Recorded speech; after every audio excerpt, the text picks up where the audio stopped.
It's 10 a.m. in London, 5 a.m. in New York, 5 p.m. in Hong Kong. Our top stories today. Back-to-back gains. Stocks rise cautiously as investors await a deluge of economic data over the next few days for clues on the outlook for global central bank policies. Meanwhile, the UK's food inflation cools to its lowest level in almost a year, relieving some of the pressure on the Bank of England to keep raising rates. And China's gloom continues. Economists once again trim their expectations for the country's recovery as data flashes warning signs. Good morning, everyone. Welcome to Bloomberg Surveillance. This is the early edition. I'm Dani Berger back in London. Simone Foxman is in New York. Simone, just moments ago, a great Bloomberg scoop breaking more policy efforts from China, potential policy efforts to try to weigh up support. Banks are weighing further deposit rate cuts to boost growth. Still, though, Simone, this market is waiting for the bazooka. It isn't waiting for these piecemeal efforts so far, having limited impacts on rallying the yen and rallying the Chinese equity market. Yeah, and that bazooka not necessarily likely to come, according to a Bloomberg U.S. MLive survey of professional and retail investors. And perhaps that's why we're seeing U.S. futures roughly unchanged at this point, even despite these new measures coming out, though we'll see how that plays in to trading over the course of the day. We were looking at a U.S. two-year yield that had been below 5%. Now we're seeing that tick slightly higher, this coming after a massive auction of 2-year and 5-year treasuries yesterday. That was well over 5% yield, I should mention. Of course, we're always keeping in mind where we are trading with oil. All of this on the health of the global economy. China's Sinopec saying that it expects demand up 12.9% in the second half of the year, but that is slower pace than we saw in that first half. So again, the question mark, how do these Chinese stimulus policies play in, including the news this morning? But one thing I am watching is iron ore futures. These are trading in Singapore. And the interesting story is what's not happening here, because we would expect with a China slowdown, with a slowdown in construction, for iron ore to take a dive. But in fact, it's been rallying over 2% in the past 2 weeks, still off its highs, but perhaps a sign that China's problems are not as drastic, or the markets don't believe they are as drastic as they could be, Dani. This is interesting. You have to look at specific places to see how this China trade is playing out. In equities, it's playing out different than metals. It's playing out different than what we're seeing in the yuan. Now, again, the news that broke just moments ago is that China banks are looking at further deposit rate cuts in order to boost growth. Simone, if that happens, it would be the third time this year. Potentially, that tells you something about how far these efforts have gone and the impact of that, again, to boost growth, to have more borrowing, to have more construction. Now, the immediate impact, you can't see it exactly on the chart I have in front of me for our radio audience, but initially was a tick lower in dollar versus the yuan. So strengthening, that is reversed and continued the trend of a weaker yuan versus the dollar. That is at 7.30 at this very moment. Stocks, though, they look on more stable footing. We did see yesterday, right off the back, that huge gap higher when it came to the HSI, when it came to the Hang Seng, after those various announcements announced by the PBOC, announced by Chinese authorities. Those gains petered out throughout the rest of the day yesterday. We talked about it a lot. But today we are yet again seeing strength in the Hang Seng session. I'll show that to you in just a moment. Let me first get to the Europe board. Just a moment, being now. So let me show it to you. Here's this huge gap higher we had. It just peters out. But again, today's session has been remarkably strong. That's bleeding into the European session too. If you look at Europe, it's moving higher. The best performing indices are those related to China. It is things like miners, for example, housing materials. So again, it is this strange thing where maybe iron ore doesn't believe it, but European stocks do believe it. We also had some UK data. We're going to get into that with one of our reporters in just a moment, showing that inflation, shop price inflation coming in. The European data, though, not looking so good. We are looking at a euro that is weakening versus sterling, despite the fact you think inflation would give the BOE more room to not hike. Finally, just want to point out Nat Gas, a huge rally yesterday. It's coming in today, weighing up more supply versus some of those strikes in Australia, potential strikes around the LNG facility. Simone. Yeah, Dani, let's dive right into this breaking news. These Chinese mega banks weighing further deposit rate cuts in order to boost growth. This would be at least the third time in a year, and this based on Bloomberg sources. Bloomberg's China executive editor, John Liu, joins us in Beijing for more. John, talk us through the impact that we could potentially see if banks do go through with this move. So there's two major impacts. One, we've seen an increase in the amount of money that households have put into bank deposits over the last 6 months or so. If the deposits yield less, there would be an incentive for people to take that money out and either invest it or spend it. And so that would be one objective. The other is that the banks want to keep their net interest margins intact. And so that means if they have to pay depositors less on those deposits, they can cut their interest rates that they charge for things like mortgages and other sorts of borrowing. So that could in turn spur more borrowing, spur more economic activity, and that could get this economy going again. And it comes just off the back of data collected from various economists by Bloomberg showing that GDP is expected to expand 5.1% this year, John, versus the year prior. Before it had been 5.2%. Are these types of measures enough to undo some of the concerns that economists are starting to show about the Chinese economy? I think we're going to have to see a turnaround in the data before we see a turnaround in the economic estimates that we're getting from economists. The 5.1% expectation, that is still slightly above the 5% target for 2023 GDP growth that Beijing has set. If we start falling below that, the more we fall below that, the greater the magnitude of measures that we will get out of this government. John, U.S. Commerce Secretary Gina Raimondo is in Beijing this week. She's stressed the importance of stable economic ties between the world's biggest economies during her visit. Take a listen to what she said. We agreed to establish a new commercial issues working group, a formal working group, which will involve U.S. and Chinese government officials, and very importantly, U.S. and Chinese commercial private sector representatives, as we seek solutions on trade and investment issues and to advance U.S. commercial interests in China. John, talk to me about who she met so far, what's being discussed, and how does this play into tense U.S.-China relations? Well, the most senior person she's met on the Strip is Premier Li Qiang. She's also met with Vice Premier He Lifeng, who's in charge of economic issues. She's also met with her counterpart, the Commerce Minister here in Beijing. The message that Secretary Raimondo has been trying to deliver is that trade, much of which between the U.S. and China is in products, goods, and services that have nothing to do with national security, can continue to flourish, even though Washington has put lots of sanctions and limitations on things like chips and other technologies that it feels hurts American national security interests. And then on the UK side, John, China has also confirmed that the UK Foreign Secretary James Cleverly is going to be visiting tomorrow. What about that trip? What are we expecting there? Well, we know that Secretary Cleverly wants to speak to officials here in Beijing about the Ukraine-Russia situation and what role China plays in that conflict. We're not as clear on what the Chinese side will want to discuss, although we have had a newspaper here in Beijing, a nationalistic-leaning newspaper, the Global Times, say in an editorial that the British Museum should return all Chinese artifacts that were taken illegally. So that might come up. Yeah. Hey, China's not the only country asking for that, right? John, thank you so much. And again, a fantastic scoop from you and the China team, Bloomberg's China executive editor, John Liu. Now, let's get more analysis on how markets are trading as we wait a slew of U.S. data this week. Sofia Orta-Costa from our Markets Today team joins us now. Sofia, the disappointment yesterday had been those higher yields on the Treasury auction. The potential for volatility doesn't stop there. There's a lot of data. I'm going to be honest, I wrote it down in my notes, but now looking at it, it's too long for me to read out. But we're going to get non-farm payrolls, things like that. What is this week going to look like for us? Is it shaping up to be one of those very volatile summer-type weeks with this type of data? I think the longer your notes are, Dani, the more volatile markets will be. Oh, that's a bad sign for today.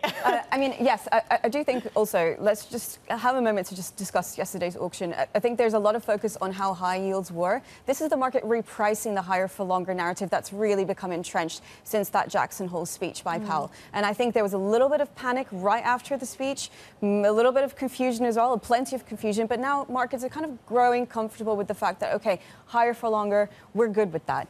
But the auction results were actually very good. I mean, there was demand at those levels. I think that's how we should be reading the auction results, and that's why markets are a little bit calmer now. And they were, I mean, the S&P rose yesterday, right? It's a market that's reassessing the outlook for interest rates and seems to be comfortable with that. Of course, we have jobs data. Well, we'll know jobs opening data today. That could change the picture again. Ahead of payrolls on Friday, it's set to be very interesting on the U.S. macroeconomic front. And again, what will the narrative be for September? If we had higher for longer in August and we had soft landing in July, will September really change the game? There's a lot of questions in the market right now. Sophia, we also got data from the British Retail Consortium today talking about shop price inflation, falling sharply again to 6.9% in August. It had been up at 7.6% back in July. Talk to me about how this impacts the Bank of England's calculus with respect to its rate hiking cycle. Yeah, so this is really interesting. Before the Bank of England decides on its next interest rate, that will be September 21st, we have this piece of data which suggests that inflation is cooling. Inflation is still very high, so it's a very different dynamic versus the US, where you have a strong economy and inflation is cooling a lot faster than here. Here it's a lot more entrenched, so anything that shows that price pressures are easing is good news and is taken to be good news by the market. So again, slowing to 6.9% from 7.6%. What this sets us up for is perhaps another cooler than expected, or cooler, I should say, because it wasn't cooler than expected, cooler inflation print from the UK in the next few weeks. But wage pressure is still very problematic for the BOE. So the debate has shifted from, when we got those wage numbers a few weeks ago, from whether the BOE will need to go for that jumbo half percentage point hike in September to whether just, a quarter percentage point makes sense and even maybe a pause. Yeah. Sophia, thank you so much for all of that. That's Sophia Orta-Icosta from our Markets Today team. Now, coming up later this hour, we're going to go around the world with Kit Jukes, head of FX strategy at SocGen. This is Bloomberg.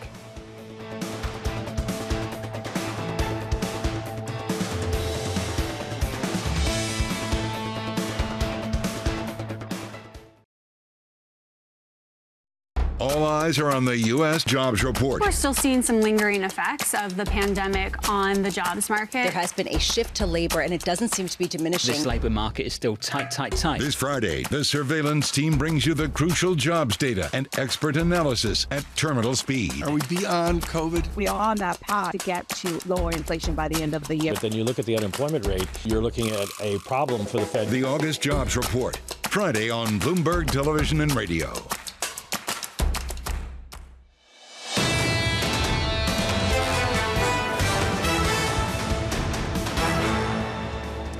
It's been a tough August, whether you want to talk about bonds or you want to talk about stocks. Now, in this equity market, American equity has fallen so far this month about 3.5%, but there's been some good news. For the past 2 days, the S&P 500 has posted its first back-to-back gain of the month. Okay, maybe not huge, maybe just higher than 0.5%.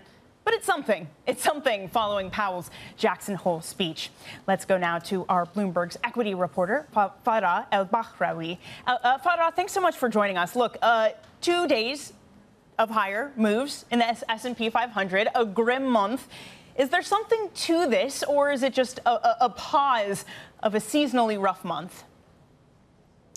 Well, the consensus, Dani, here is that Powell did not really surprise markets, and that was probably the good news that markets needed to stem the declines that we're seeing in August, as you mentioned. What's on the agenda for this week. You were just discussing the jobs report with Sophia. That's going to be really important. In fact, if it does, if the estimates that we have at the moment do materialize, it would be the smallest increase in job growth over the past 3 months since the start of 2021. That would be a step in the right direction that Powell is looking for. Similarly, their preferred PCE inflation measure, that would be if the 0.2% monthly back-to-back gain actually does occur, that will be the smallest increase since the late 2020. So these are very good numbers. Would it provide a lift to the S&P 500? I'm not sure. Maybe the market is looking for something a little bit more after such a strong rally, especially that we've seen in tech. But it's definitely helping that seasonality that we've seen in August. But keep in mind, September is also another rough month for equities. So maybe it's not all clear skies from here, but this data will be very, very important. Farah, let's dive into what strategists are saying about tech. I mean, we had those really blockbuster earnings from NVIDIA. That was supposed to drive everyone's enthusiasm towards AI, and then, shares not really going anywhere. What are strategists telling you about the prospect for that sector going forward? Can it continue to drive gains in the stock market? I will look to Bank of America's Michael Hartnett. I love his notes. In fact, on Friday, he said that the second half will only bring trouble to the tech sector and not a new era of AI rule, as he called it in his note. This is because the NASDAQ 100's performance and central bank assets have been very closely correlated over the past 15 years. So with central bank assets falling $3 trillion since the start of this monetary tightening cycle, it does not make sense for the NASDAQ 100 to be making new highs. Similarly, we've had warnings from RBC Capital Markets saying that tech, or at least the growth trade right now, is overvalued, overowned. They're fading in terms of earnings dominance, and flows have turned to negative from positive. And for European stocks specifically, Barclays is saying that it's not going to be indiscriminately affected by the AI rally, even if we do see one in the US. So more and more cautious voices on the tech sector after a massive 37% rally. And Farah, quickly here, I mean, you mentioned Europe. I'm assuming that China is not going to be that big of a help. Is that another concern for this European equity market? Massive, Dani. It's, what strategists have been talking about, what investors have been talking about. They're genuinely concerned, especially for those stocks tied to China. We had a JP Morgan's Mislav Matejka this morning saying that miners, autos, capital goods, they're very closely connected to China's stock correlation. And they did say fade any bounce tied to the China rally. It has to be a massive stimulus coming out of China for it to translate into Europe. So a very big headwind for the sector. Farah, great to get your thoughts today. That's Bloomberg's Farah El-Bahraoui. And for more market analysis, MLive Go is where you want to head on your terminal. This is Bloomberg.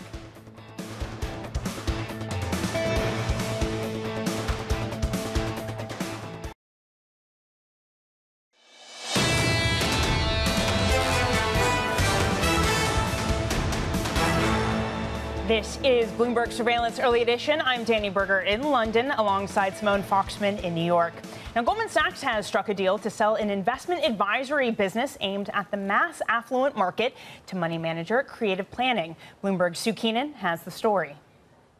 This is a move that underscores Goldman Sachs is refocusing on what it does best, managing the money of the ultra-rich. The sale of the investment advisory unit is related to failed forays into consumer banking and efforts to market its services to the mass affluent class, the mere millionaires next door. Goldman has now agreed to sell the investment advisory business that grew out of its purchase of United Capital just 4 years ago. That unit has $29 billion, and Goldman not revealing the price, but says it expects to recognize a gain when the deal closes. Now, this is in stark contrast to the other sale Goldman is pursuing, the divestment of its consumer lender, GreenSky, at a steep discount, just over a year after it completed that takeover. Bloomberg has learned that the sale is now in the home stretch, with groups including Apollo and 6th Street working on what's poised to be their best offer. As for creative planning, the money management firm buying the investment advisory unit, it is run by Peter Mallouk, who's written several investment self-help books. His firm already has a custody deal with Goldman, and he said that expanding that partnership is a great strategic fit. Sue Keenan, Bloomberg, New York. Now to today's big take, which takes a look at the ultra high-end summer coding camp that Citadel interns attend in Hong Kong. Finding and hiring the next generation of math and computer whizzes is a competitive business, to say the least. Median intern pay has jumped at top U.S. finance firms, with Citadel topping the pay list. Summer camp attendees are treated to business-class flights, 5-star hotels, luxury networking dinners, and a rigorous program of trading simulations as the brokerage giant seeks to woo the very best young talent. Simone, if I can be reincarnated in this life, I would like to be reincarnated as a Citadel intern, I have decided after reading this story. Yeah, at what, $19,000 plus a month. This is a great read by Lulu Yilan Chen. They're talking particularly about the Asia division, which is so important for Citadel's business, highly competitive, and that's why all these things are being offered. But, you know, such a shift from just a couple years ago when I think hedge funds didn't really even offer summer internships. They were looking for talent that was already at banks to poach, now going straight to the source, going straight to schools. Yeah, the one thing I will say, Simone, that makes me kind of hesitate as to how appealing this is, it kind of sounds like a weird experiment. For example, the story points out that they're not aware of it, but they're kind of being monitored the whole time. And one of the things that they use to decide whether or not they want to hire someone is their interaction with other interns, how they speak, how they problem solve. You're literally always being watched, which again feels like also a Big Brother mixed with interning. All right, anyway, coming up, we're going to get back to the market, speak with Kit Jukes, head of FX strategy at SocGen. This is Bloomberg.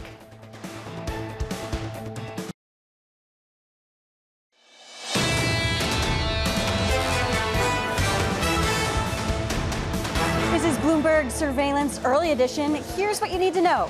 Back-to-back gains. Stocks rise cautiously as investors await a deluge of economic data over the next few days for clues on the outlook for global central bank policies.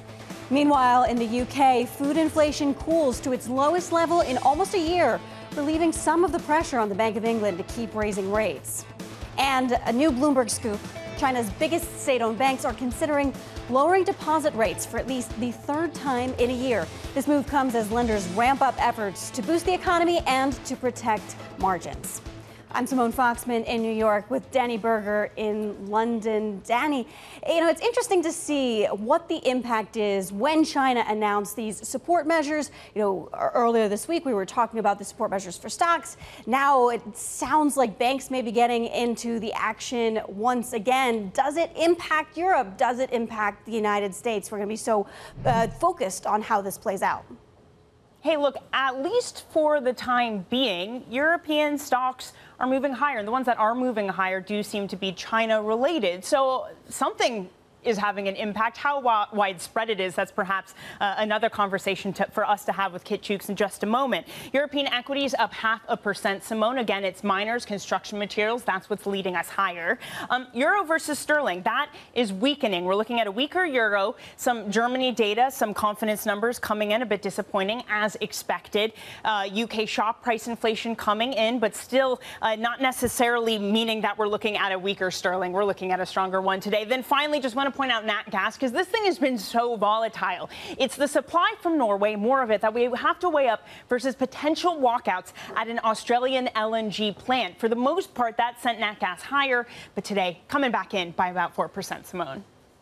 Yeah, Dani, in the U.S., S&P futures roughly flat at this point, not seeing a huge impact from this new story we have out on China. U.S. two-year yields just trying to hang out right above 5%. This after a massive auction of 2-year and 5-year treasuries yesterday that saw the 2-year yield well above this 5.0 handle. Of course, watching oil very closely as this gauge of the global economy. In China, again, bringing up China, Sinopec saying demand for the second half of the year was going to slow down for its products. But if you want a positive one on China, iron ore futures, they're not doing a whole lot of anything. In fact, this number was a little bit weaker earlier today before that headline crossed on some of those potential measures from Chinese banks. And the story here, really, that iron ore is holding up, even though we're hearing all of this weakness in China, all of this negativity, and how the property market is playing into broader financial stress. Dani? I want to dive more into the China story. I want to give us a quick one-day check on the yuan. We are seeing some weakness versus the dollar after that Bloomberg scoop of, again, China potentially stepping in some of the biggest state-owned banks by lowering deposit rates. So it was a pattern of weakness already to start the day. It just accelerated. Joining us now is Kit Jukes, head of FX strategy at Societe. Kit, in the past, in 2016, when we saw substantial weakness in the yuan, you saw state-owned banks step in to support it. Are we now looking like we're heading at that level again with these sort of piecemeal type actions? Yeah, you get the impression that that the Chinese authorities don't particularly want a weaker currency. It doesn't help them. They've tried in the past to use it as a solution, and the side effects are worse than the benefits. Is I think the judgment, but. They clearly have a problem. I mean, they have an interest rate problem. If they want to cut them further, rate differentials get bigger. They have a growth problem, and they seem to have a capital outflow problem that's getting bigger again now. So, yeah, they'll smooth it. I'm not sure they can stop it weakening. I think that's kind of, so they'll probably just try to keep control of the situation. Paul Dobson from our MLive team had this really great quote, basically likening what was happening in China to a colander, trying to fill up water in a colander. That as much as, local people put money into the market, international money is still going to flow out. Is that fair? Yeah, I mean, when you're starting with a big current account surplus, you typically you're in a position where you have a fair amount of control over where your currency is. When you've got as many foreign exchange reserves as they have, likewise, you have a fair amount of control. But you have to be very hard-headed about going in with a big hammer to try to stabilize things. And I think that it would look to me as though the end decision is not quite colander, but it's just kind of massage the move. Mm-hmm.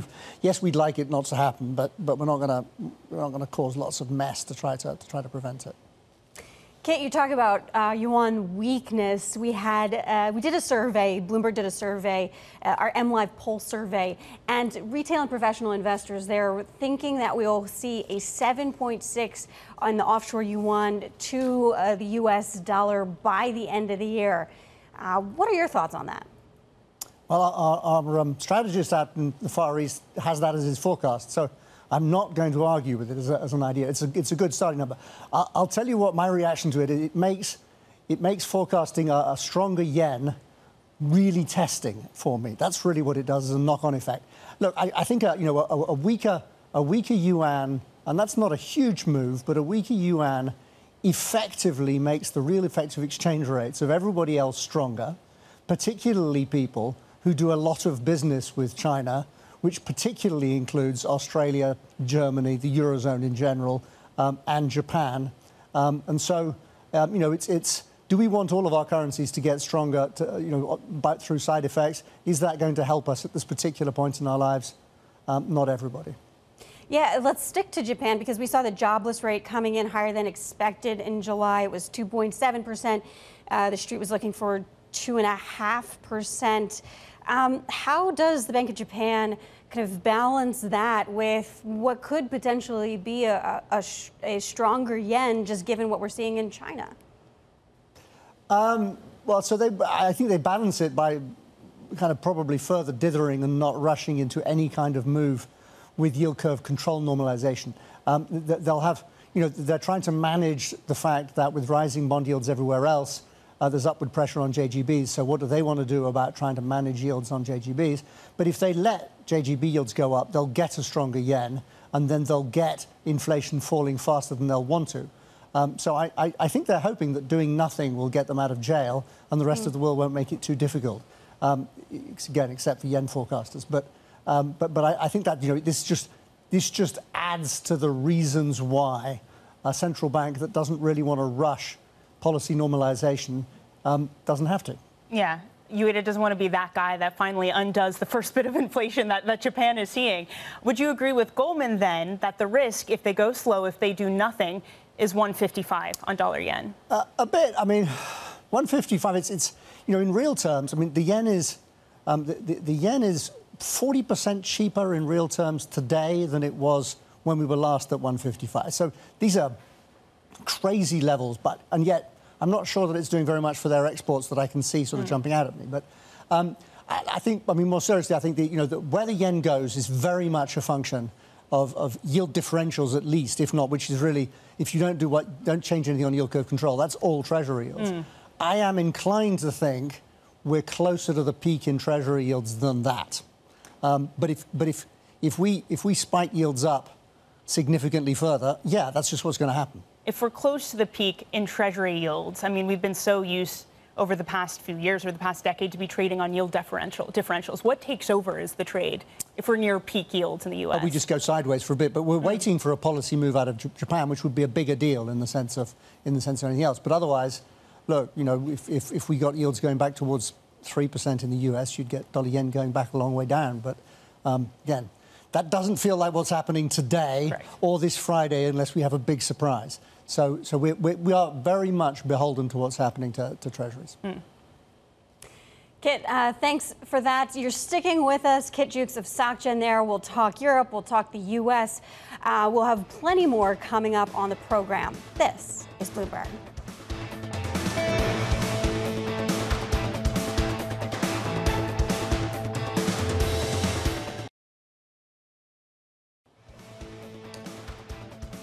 This is Bloomberg Surveillance Early Edition. You're looking live at the principal room. Coming up later today, an interview with the CEO of Resilinik. That's at 2:30 p.m. Eastern and 7:30 in London. This is Bloomberg.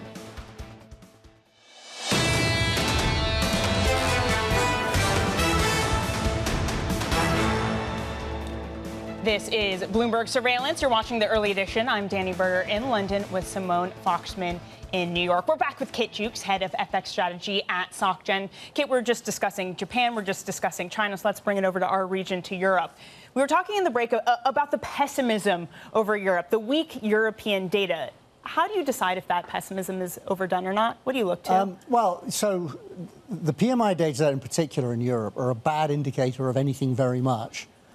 So what you look at is for other stuff to go the other way to give you some comfort, which doesn't include things like this morning's consumer confidence numbers in Germany. So those numbers all weigh on the confidence of anybody who wants to believe the European economy isn't just heading into a recession. The China news is, worse for Europe than for the United States. All ends up. So there's plenty of bad news. So what Europe needs is to show that the degree of pessimism about all of this stuff is now a little bit too big. Some upside economic surprises that can put a little bit of... get the market thinking that not only could the ECB raise rates again, which is no longer priced in fully, but that it's not a dumb idea.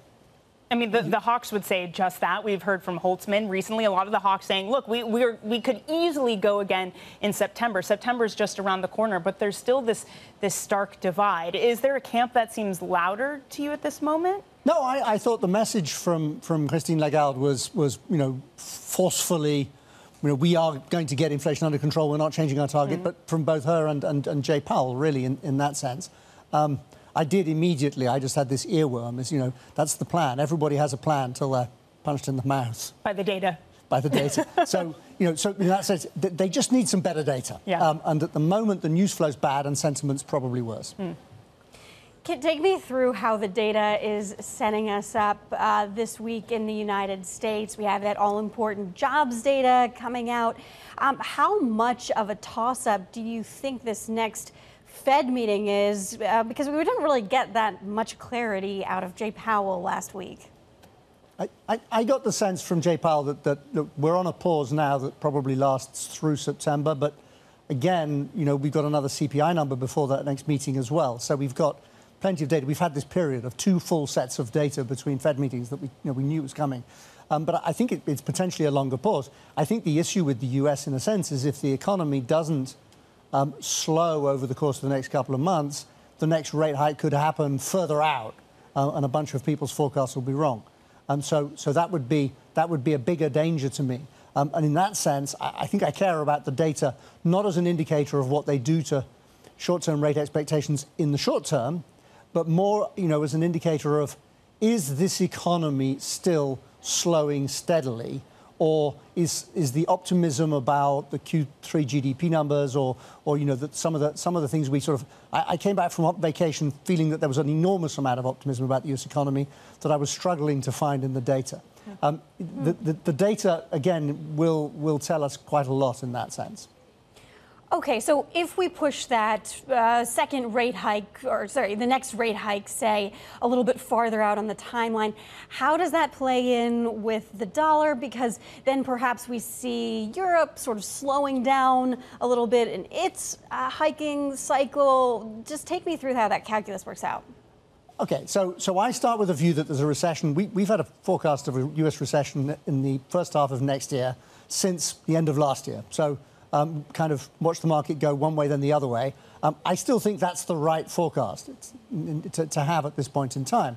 If it looks as though that just isn't happening, that the Fed needs to start again while China has its Minsky moment and Europe suffers, then King Dollar is going to be King Dollar, and the euro is going to be in a fair amount of trouble, and I'm going to be trying to work out whether euro dollar is going to go back to parity. I'm scratching my head and losing what hair I've got.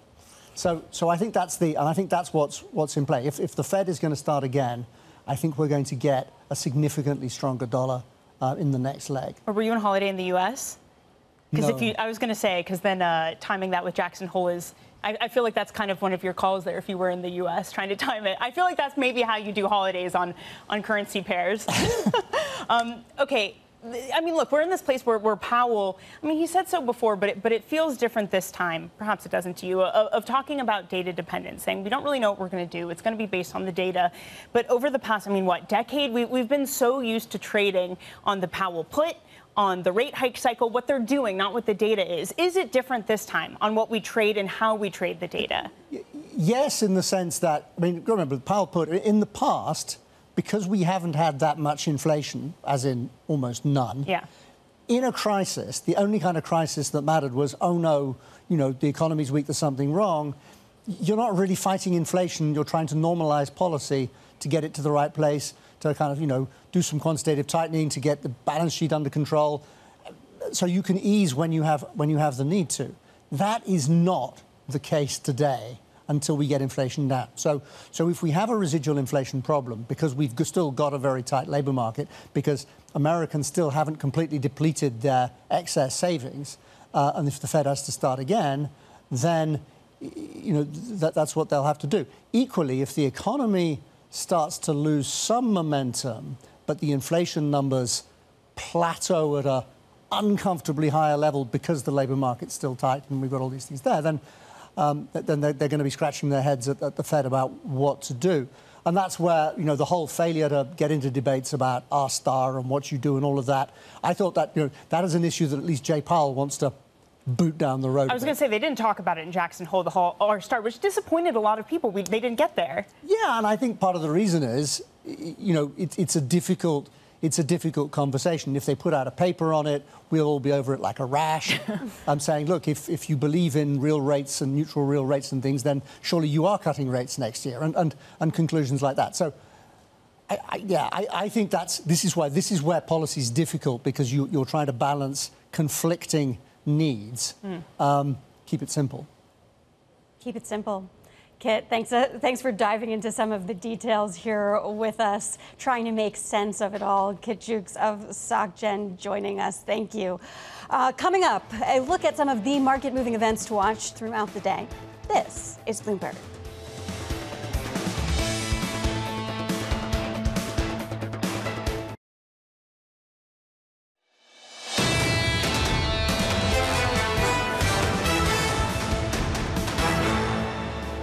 This is Bloomberg Surveillance Early Edition. I'm Dani Berger in London alongside Simone Foxman in New York.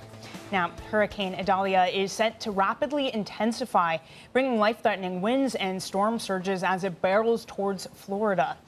Idalia is set to make landfall on tomorrow, and depending on the exact track, the storm could cause as much as $10 billion in damage and losses.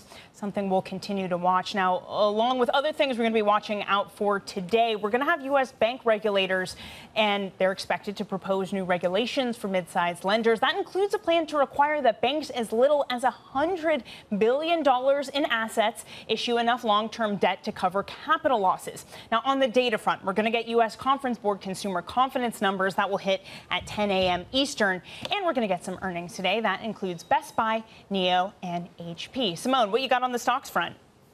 Yeah, watching a couple different things. I'll kick us off with Bank of Montreal reporting results just a couple of minutes ago. Adjusted earnings per share missing estimates here, but a lot of the focus was on their acquisition of Bank of the West because they completed that acquisition back in February, and there was a lot of bank stress, as we know, particularly in regional banks since then. And the bank saying that record revenue in Canadian personal and commercial banking, but also a contribution from the Bank of the West drove some pre-provision, pre-tax growth this quarter. So we're going to be digging through there, trying to get to the details about exactly how much Bank of the West was impacting those shares. We're also watching some earnings expected before the bell, Best Buy as well as NEO. So for Best Buy, we're looking for U.S. comp sales to fall 7.4%. But here, the real focus is demand for electronics. It gets most of its revenue from the United States, and that's kind of where we're going to see that weakness. But the company a little bit more optimistic about the third quarter and the fiscal year 2024. We're expecting estimated comp sales for the full year at negative 4.3%. With NEO, the car maker, they're really looking at gross margin per vehicle to improve for the first time in over 2 years. Analysts expecting that margins are going to go up to 7.7% from 5%, but that the company needs to demonstrate more economies of scale in order to get that number into double digits, Dani. Now, look, Simone, I have to admit, I've been off for the past 2 weeks, and on a 2-week holiday, one tries to turn off and disconnect from work. But here's a story I could not disconnect from. It is VinFast, the Vietnamese EV maker that IPO'd in the U.S. Its market cap is now worth more than Goldman. I mean, this thing has had some huge moves, too. And I happened to be on holiday in Vietnam, so I saw a VinFast car for the first time. Simone, I quickly want to bring us some breaking lines coming out. China will be cutting rates on existing mortgages as soon as today. Again, this is a scoop from the Bloomberg team. About an hour ago, the team had a scoop that local banks, large ones, you think of the likely suspects, are also likely to lower deposit rates. Again, all of this an effort when it comes to mortgages to try to prompt more spending. Again, cutting rates on existing mortgages as soon as today, that's the scoop. And when it comes to the deposits, to take money out of deposits and spend it. Simone, you and I have been talking all day. Are these piecemeal measures, these and the ones we got over the weekend, enough to move the needle? We're just talking with Kit Jukes about the yuan, about that moving things like the yen more than perhaps some of what's happening in rate differentials at the moment, at least. And we are looking, we just saw the board there, some of the losses in the yuan start to reverse. Yeah, and actually earlier this hour, China, the finance minister there vowing to strengthen policy support and speed up government spending as the economy's recovery comes under strain, making these comments to the legislature earlier this week, but being reported just a few minutes ago. But, you know, I think the thing is that folks don't really see, investors, traders don't really see that all-out bazooka that they ideally are been hoping for that would really change the narrative with China, and that making it difficult to kind of position appropriately. And, of course, impact of siphoning through into Europe, especially in the United States. I love this line from MLive's Paul Dobson. China's quest to attract new money right now is a bit like trying to fill up a colander with water. Even if funds flow in, international investment continues to take flight. It's the challenge that China faces. Are what they're doing enough to bring in the money? All right, that's it for Early Edition. Surveillance, the OG one, is ahead. This is Bloomberg.